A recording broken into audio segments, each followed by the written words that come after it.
Lalit B Sharma का सादर प्रणाम। श्री राधे राधे।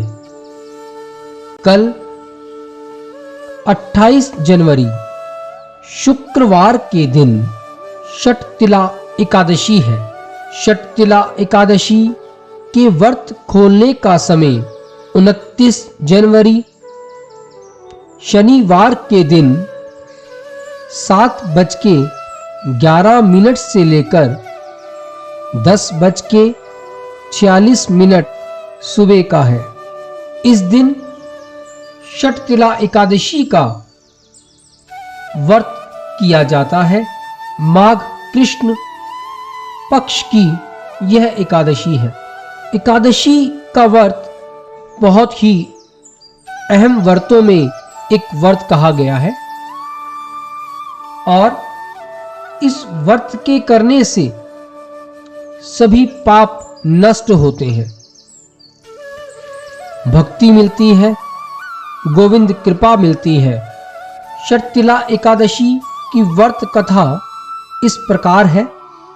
एक समय दलभय ऋषि ने पुलत्स्य ऋषि से पूछा कि हे महाराज, पृथ्वी लोक में मनुष्य ब्रह्म हत्या महापाप करते हैं, पराये धन को चुराते हैं, दूसरों से ईर्ष्या करते हैं, वासनाओं में फंसे रहते हैं, फिर भी उनको नर्क प्राप्त नहीं होता।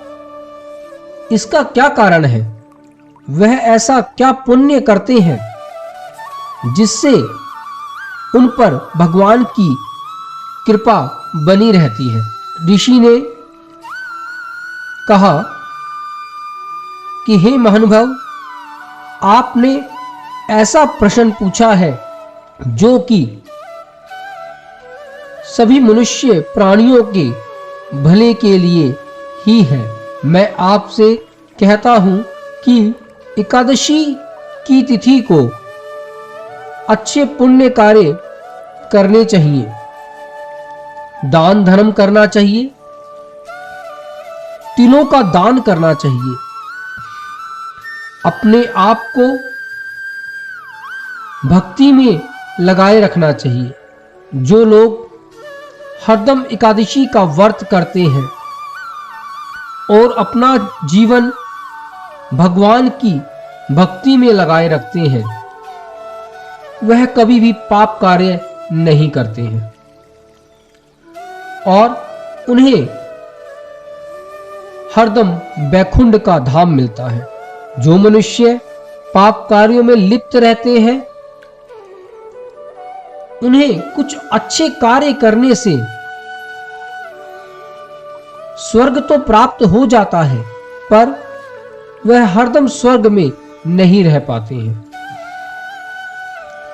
जो मनुष्य प्रभु भक्ति में अपनी पूरे जीवन को लगाए रखते हैं, उन्हें स्वर्ग नहीं, श्री हरि का बैकुंठ धाम मिलता है।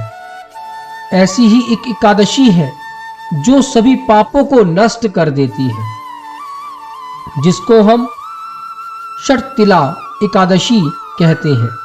इसमें तिल से स्नान करना, तिल का उपटन करना, तिल का हवन करना, तिल का तर्पण करना, तिल का भोजन करना, तिल का दान करना, यह 6 प्रकार के तिलों के दान है जो मनुष्य को अपने जीवन में करने चाहिए।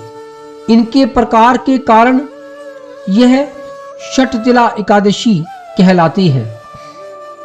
इस व्रत के करने से अनेकों प्रकार के पाप नष्ट हो जाते हैं।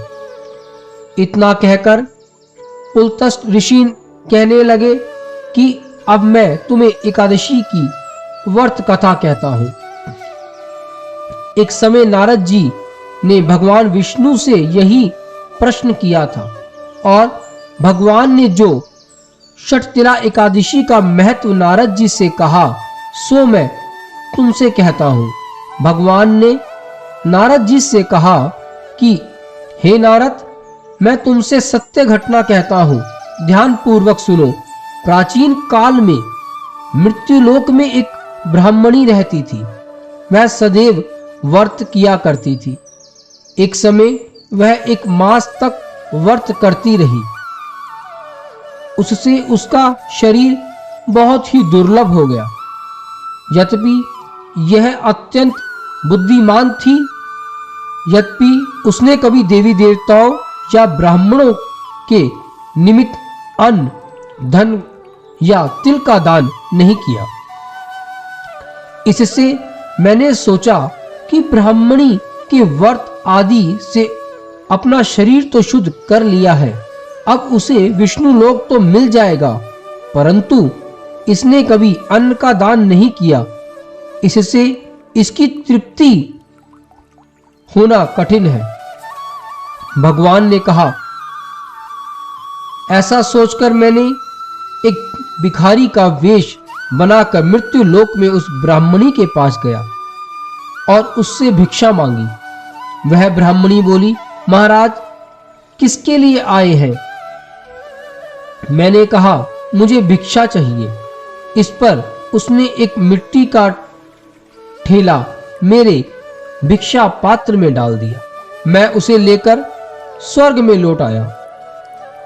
कुछ समय बाद ब्राह्मणी भी शरीर त्याग कर स्वर्ग में आ गई।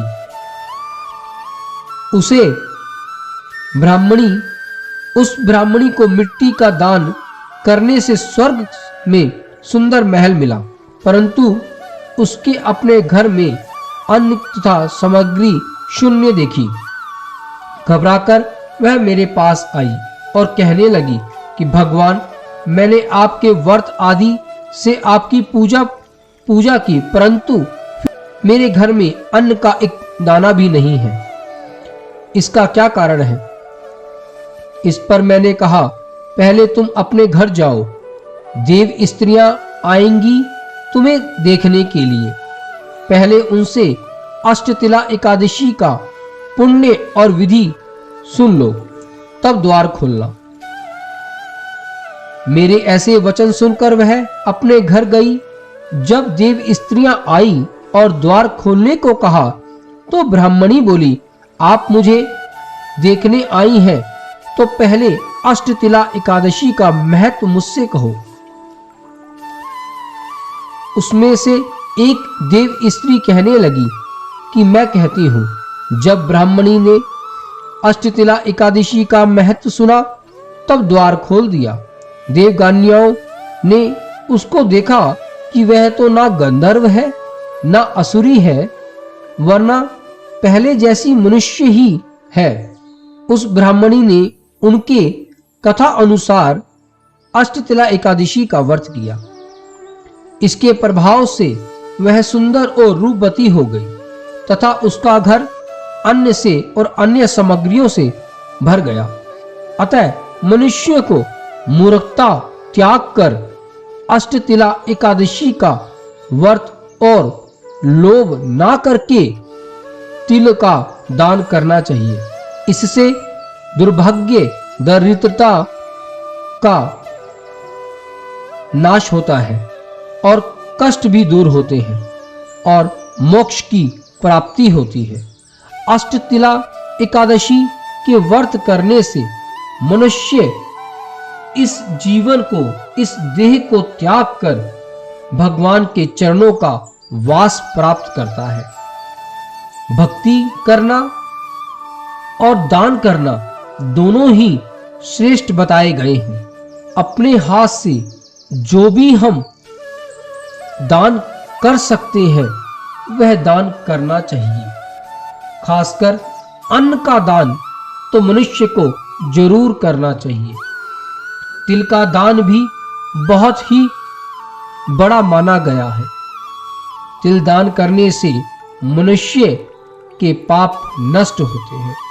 आप सभी कल एकादशी का व्रत करके अपने आप को श्री हरिचंदन के लायक बनाइए। यही मेरी आप सभी से प्रार्थना है।